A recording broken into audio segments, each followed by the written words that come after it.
Hey there, Star Wars fans. So I did a thing.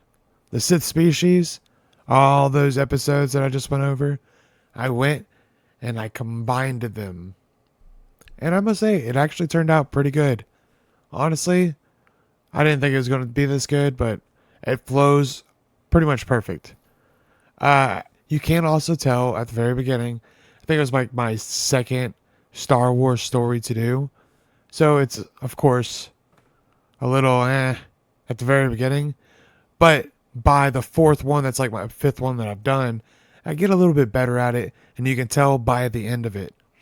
So if you see me changing shirts and everything, of course that's why. Also, if you haven't already, hit that like button, please, because that honestly helps out my channel a lot more than what everybody thinks. YouTube will not push out the story or your content if you don't get so many likes. Also, do me a favor and comment down below what Star Wars story you want me to go over next so I can put that in my list to do. Other than that, you guys have fun, be safe, and check this out.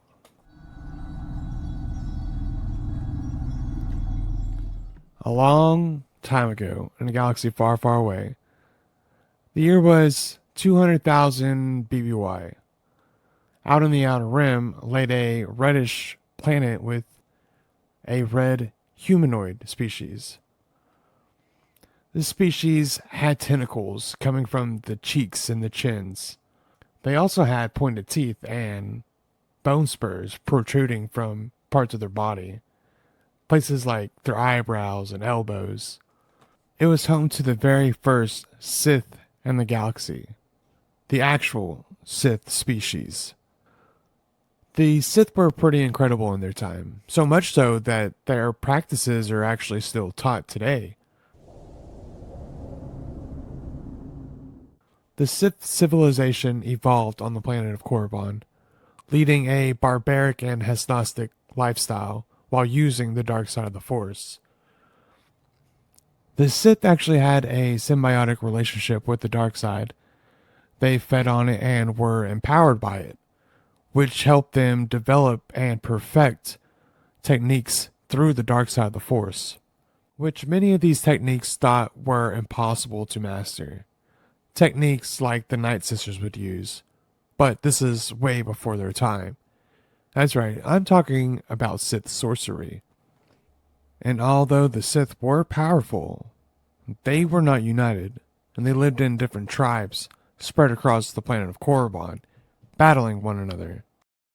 The leader of the tribe was supposed to be the strongest, the most powerful, and of course, the one that could use Sith sorcery the best. In order to figure this out, they had to fight. So there was some infighting within tribes, but only when one Sith would challenge for the leadership role. The leadership role was to protect and make sure that the tribe was safe.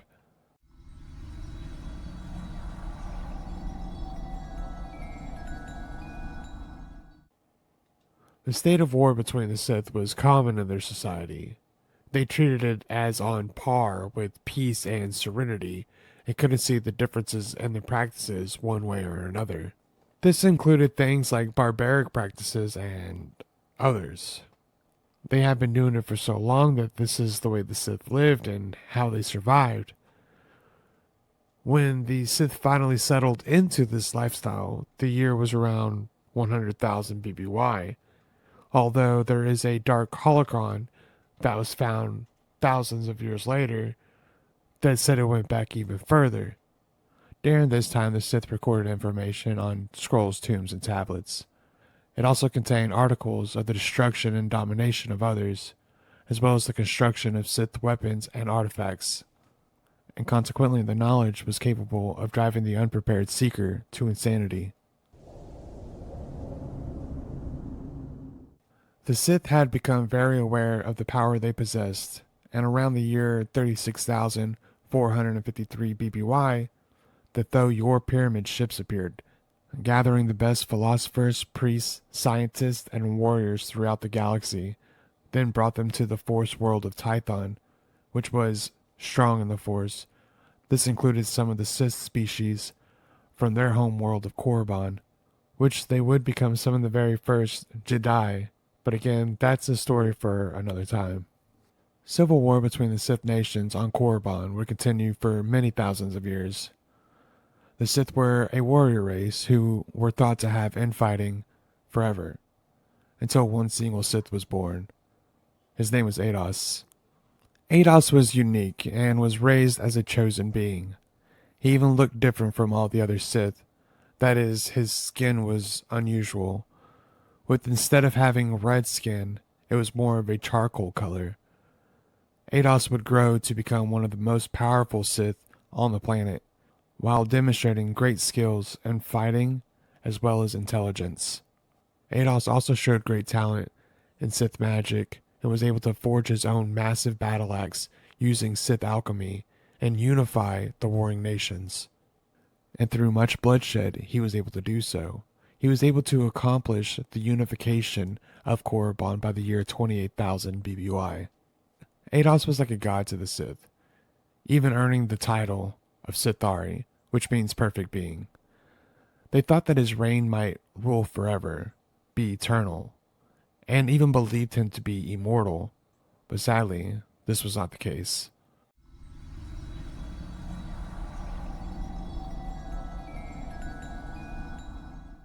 Ados ruled for about 300 years until the dark side invaders showed up on Korriban, known as the Rakata, the Infinite Empire.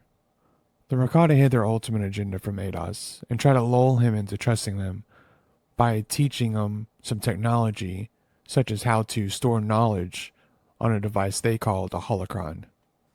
However, if you know the Rakata, you know what they were planning. And if you don't know about the Rakata, I have already done an episode about it, and the link will be in the description. Eventually, the Rakata tried to conquer Korriban, but Ados wasn't going to let this happen. He took his mighty battle axe to the invaders and was able to outsmart the immensely powerful Rakatan Empire, the Infinite Empire. Despite their advanced technology, he was able to drive off this conquering race. While doing so, they were able to take control of one of the Rakatan hyperspace crafts. This is how the Sith became an intergalactic species and how they got the technology to move from one planet to another. Sadly, during the war and to guarantee the Sith a victory, the great ruler of the Sith, Ados, sacrificed his life to save his people. Now the Sith lost their king, their god if you will, and without him, the Sith once again plunged into civil war across the planet. And between the war with the Rakata and all the infighting, the world was broken, and the Sith had to relocate to different planets close to their home world of Korriban and the Zeiss system. I think I'm saying that right, I'm not too sure. But not all was lost. They had some of the Rakata's technology, plus a better understanding on how the dark side worked. Not all the Sith left Korriban. Some stayed, and some of those Sith saw Ados' death as a sign to move on from the old ways. This didn't set well with the remaining Sith, and they banished those Sith that thought that way. Around 25,000 BBY, the Jedi Order started, and it grew for many thousands of years. Some of the more ambitious Jedi took to opening themselves to the dark side of the Force. These Jedi experimented with it and found they could literally bend life itself. They were able to use the dark side of the Force to transform and mutate creatures to their will. The Jedi Council forbid the teaching of the dark side, and some of these fallen Jedi, also known as the Dark Jedi, had been secretly practicing in the dark side of the Force and were eventually prosecuted for their beliefs and for defying the Jedi Council. But as we all know about the dark side, once you use it, you want to keep using it. And so the Dark Jedi grew in numbers and considered themselves free from the Jedi, which started the Second Great Schism.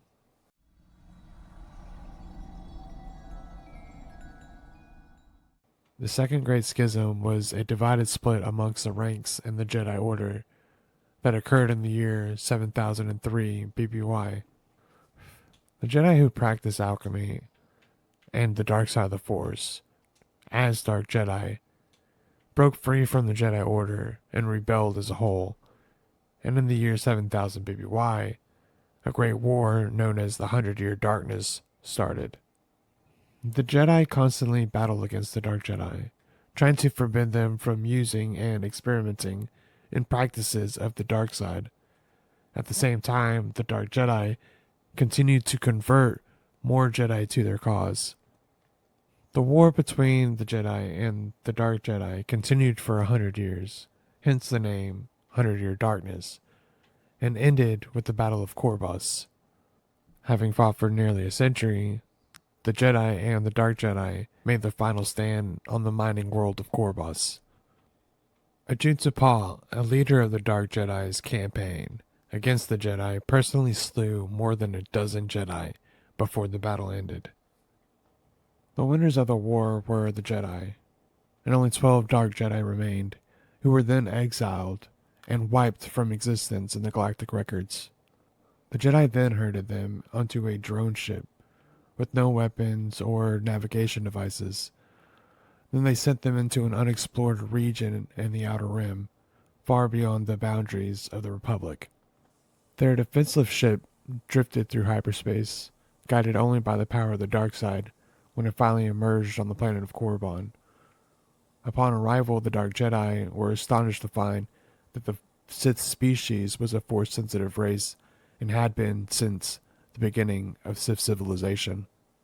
The Sith at this time lived in a societal structure made up of bands of Sith they called circles, each being led by one or more powerful ruling sorcerers. When the Dark Jedi arrived, the primitive, religious, superstitious, and barely civilized Sith species greeted the outsiders with their Sith swords and attempted to terrify them using illusions from Sith magic.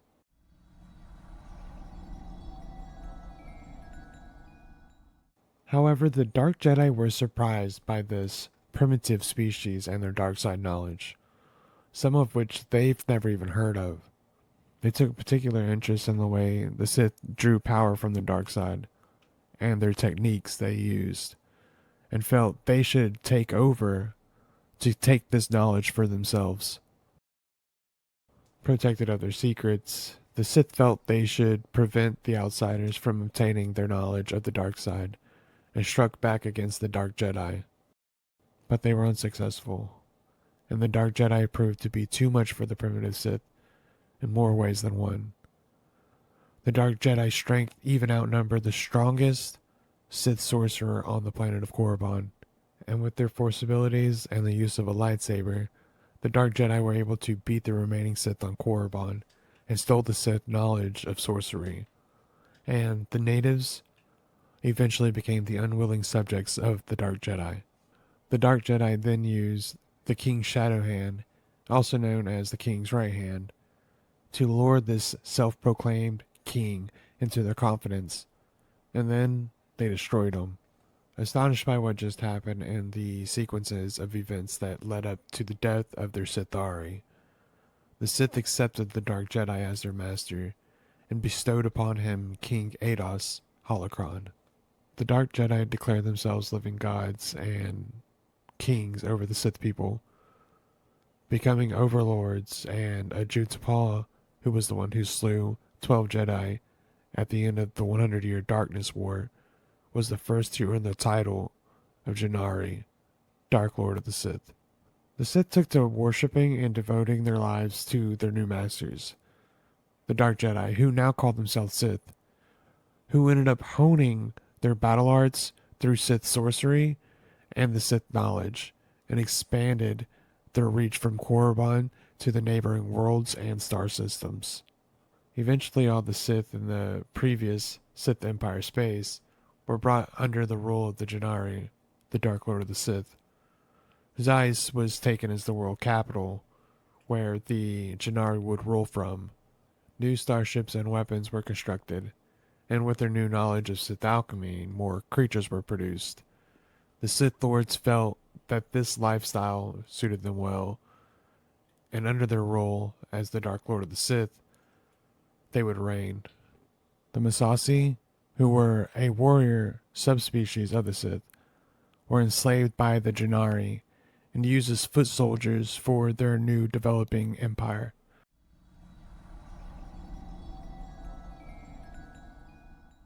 Now armed with their new Massassi warriors, weapons, and sorcery, some ambitious Sith Lords sought revenge against the Republic. They analyzed the navigation computer that brought them to the Sith planet. These vengeful Sith reprogrammed it against Ajuntapal's wishes, the Jannari, for a trip back to the Republic. These Sith were never heard from again, and failed at their attempt to conquer the Republic, only revealing to the Jedi that the Dark Jedi exiles had survived, and now called themselves Sith over the people that they ruled.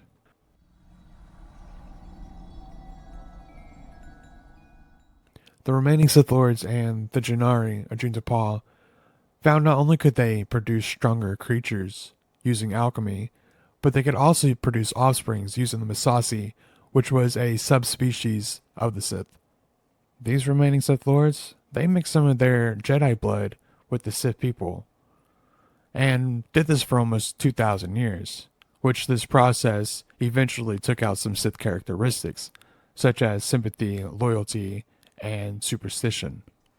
As time progressed, the Sith Empire, led by a council of Sith Lords and one Dark Lord of the Sith, the Jannari, rapidly expanded their territory, sprawling across entire sectors of the galaxy.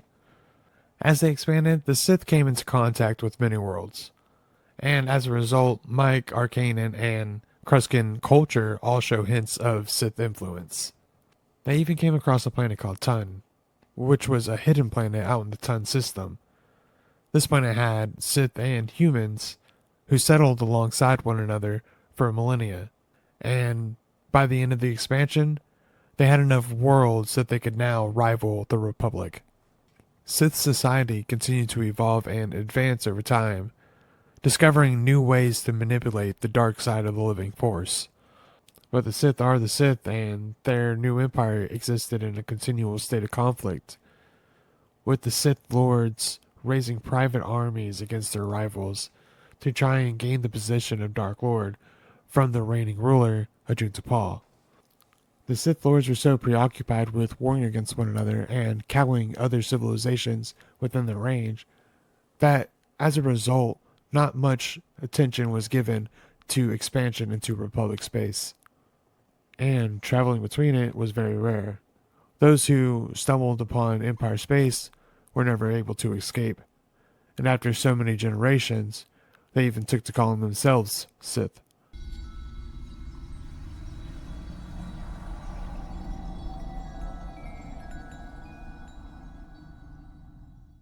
Around 5100 BBY, the half-breed Sith Lord Marco Ragnus rose to the position of Dark Lord of the Sith after a series of short but brutal wars against his adversaries. Ragnus was a very powerful warlord, both physically and in raw power of the dark side. As a result, he was admired, feared, and obeyed by the other Sith leaders. However, he did have those who contested him. Although one thing we know about the Sith is how they can manipulate people, and Ragnus was good at this. He was good at pitting his enemies against one another, and even convincing them to fight him as well. Or he would simply assassinate them, crushing all resistance over the years. His century-long reign of Iron Rule resulted in the Empire becoming the best it's ever been. It was greatly powerful, wealthy, and stable.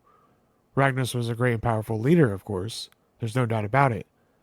But the series of events that are yet to come will lead to the end of the Golden Age of the Sith. After almost 2 millennia of inbreeding, the Empire was ruled by what most called the Red Sith. By this time in the Empire's history, some, though very little, had some sort of mixed blood. During this time, a powerful Sith Lord named Ludo Kresh rose from his seat to battle his arch-rival Naga Sadow for the position of Dark Lord of the Sith. Like Ragnos, Kresh was a half-breed, and Kresh liked Ragnos, and he sought to maintain the Empire in its current state of wealth. You see, Kresh followed the old ways of the Sith. He believed that the Sith Empire must grow before trying to expand its territories. Now, his rival Sadao, he was opposite. Sadao was more of a progressive Sith Lord, who claimed to be more of Jedi blood. In fact, he was more progressive than most Sith. He believed that the Sith Empire had become stagnant, and that it was necessary for the Sith to expand and conquer new worlds to bring glory to the Sith Empire. In fact, Sadao was the only person that would give non-red-skinned Sith higher positions in the Empire. Some would even rise to be captain of Sadao's fleets. The vast majority of the Sith Lords would never allow this to occur, notably Kresh. And they would keep the non-red-skinned Sith as slaves under their command, and felt that only red-skinned Sith should be allowed this position. When Ragnos died, he left a powerful vacuum in his absence, which Kresh and Sadao immediately stepped up to fill. You see, Kresh had the most support from the Sith Lords, while Sadao controlled the majority of the military, which if they wanted to work together, they would be an unstoppable force. But the Sith don't operate like that. In fact, the Sith feel like they only need to have one leader. And during Ragnos' funeral, they fought for that right to rule. As the battle went on, there was no clear victor. Both participants injured and dominated one another through the entire fight, and only stopped whenever Ragnos' spirit appeared and told them about their people's past, empire, and the golden age of the Sith, and how it came to be.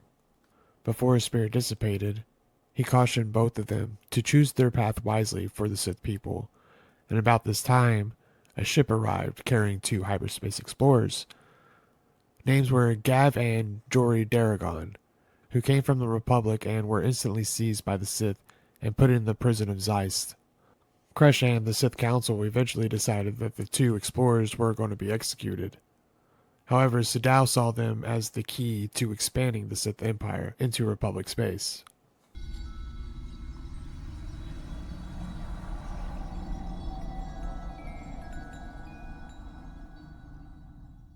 And it worked. The Council believed his trickery, and through that, the majority of the Council voted Sadao as the new Dark Lord of the Sith. While sitting around the Council, Kresh was outraged about this and didn't accept Sadao's new status as Dark Lord, and he declared that he would be the true Dark Lord of the Sith before him and his followers stormed out. The Empire was split once again, this time between Kresh and his followers and Sadao and his followers, which started a civil war within the Empire. Soon after this, Kresh discovered Sadao's trickery with the prisoners, and him and his faction launched an attack upon Sadao's private fortress on Cardelba. Unfortunately, this was a decoy fortress, and once Kresh and his faction thought that they had destroyed Sadao's forces, Sadao's fleet emerged from the dark side of Karshane, Cardelba's moon where his real citadel was. In this surprise attack, he caught Kresh and his forces off guard, and forced him and his remaining followers to retreat. While this was going on, Sadao had Jory, which was one of the human captured, fly back to the Republic on the Starbreaker 12, with Sadao attaching a tracking device to it, which would give him a route into Republic core. Sadao then gathered his forces from all around the Empire to the planet of Cardelba, preparing them for an invasion on the Republic. However, Kresh's ship appeared above the meeting, and he sent down a message to the Sith Lords trying to inform them about Sadao's trickery and the doom he thought Sadao might bring to the Empire. In order to block Kresh's transmission, Sadao had gave the other guy from the Republic activate the automatic system and destroy Kresh's ship through that, supposedly killing Kresh in the process. With Kresh out of the picture, nobody was there to stop Sadao from invading the Republic, and Sadao would do just that, which would end up starting the Great Hyperspace War.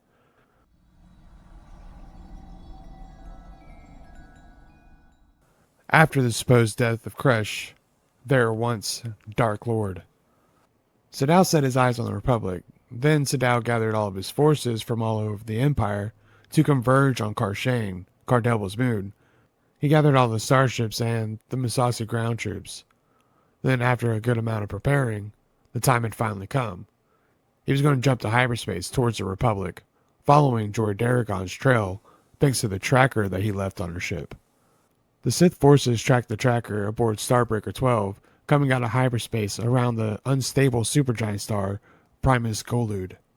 A few months later, he deployed his forces simultaneously to consume the entire Republic, while he held back at Primus Golud in his meditation sphere. Sadao knew the Sith didn't have the numbers to beat the Republic Navy, so he relied on a surprise while also casting an illusion through Sith magic to make the invasion forces seem larger than they really were. The Sith Empire took the Koros system by surprise, which was exhausted from the recent Unification War. The Unification War was to try and unify all 7 planets within the Koros system, which involved the planet of Coruscant. The Republic struggled against the unstoppable forces of the Sith and their unique weapons. On Coruscant, the Jedi had been told about the upcoming battle, but sadly nothing could have prepared them in time for this attack. When the Sith landed their forces, they forced their way into the Synod Hall, where the last band of Jedi continued to repel this wave of Sith onslaught. However, Coruscant wasn't the only planet they invaded, and on Corus Major, Gav Daragon, who was from the Republic, had been made commander of these armies trying to take over the planet. He was captured by the Sith, and he was only freed thanks to Sadao.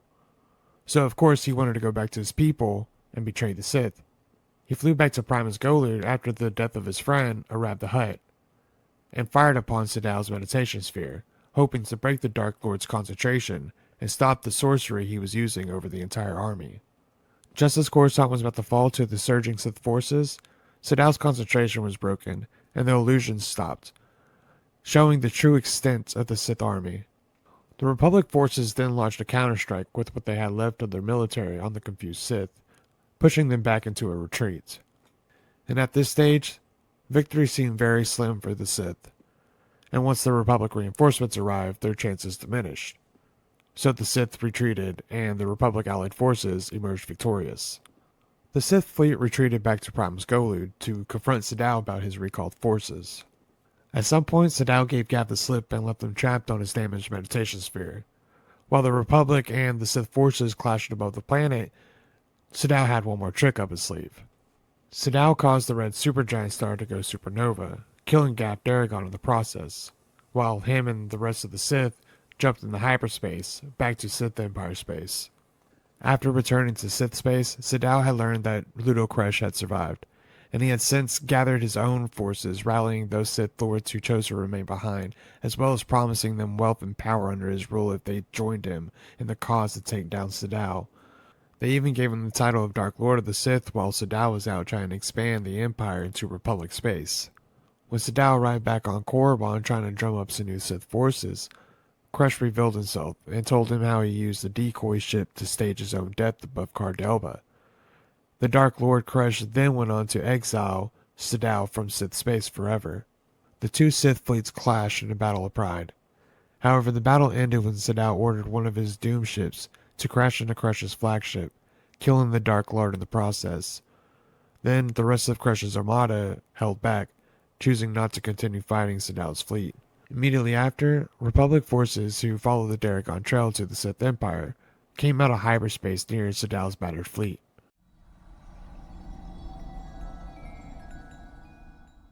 Now Sadao was trapped, and the only thing left for him to do was to barricade himself with his remaining ships and set course for the Denari binary star. He then used the Force and whatever power he had left on his ship to cause a supernova in each one of the stars that he passed, escaping and eliminating his Republic pursuers in the process. Now with the Republic thinking Sadao had died from the explosion of the stars, they recalled their fleet and left the fragmented Empire. At this point, the Empire posed no threat to the Republic. However, the Supreme Chancellor at the time was unsatisfied. He soon ordered an invasion into Sith space to annihilate the Sith civilization entirely, to ensure the Sith would never return.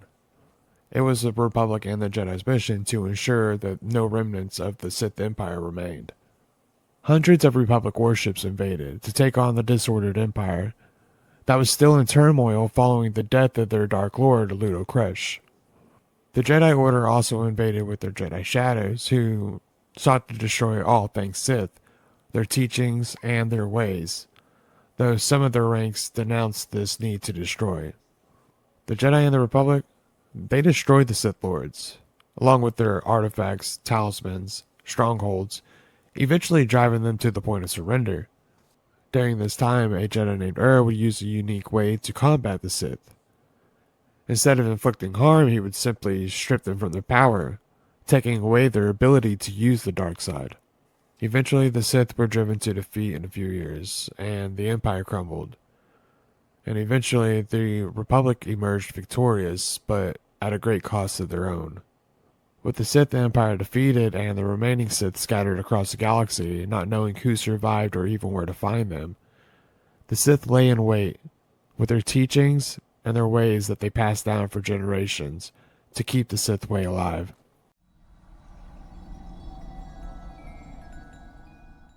So that's pretty much it with the Sith. Like, the Sith species is pretty much gone after this. Now, there are still a few. They do come to power a couple times. You'll see them. I'll probably do a deep dive into it. Uh, Other than that, I hope you guys enjoyed it. It took me a long time, and I'm getting ready to do my next one, which I think I'm going to go over the Kyber crystals. So if you want to listen to that, figure out what all the colors mean and blah blah blah, I think I'm going to be able to do that. All right. Other than that, you guys have fun, be safe, and get out of here.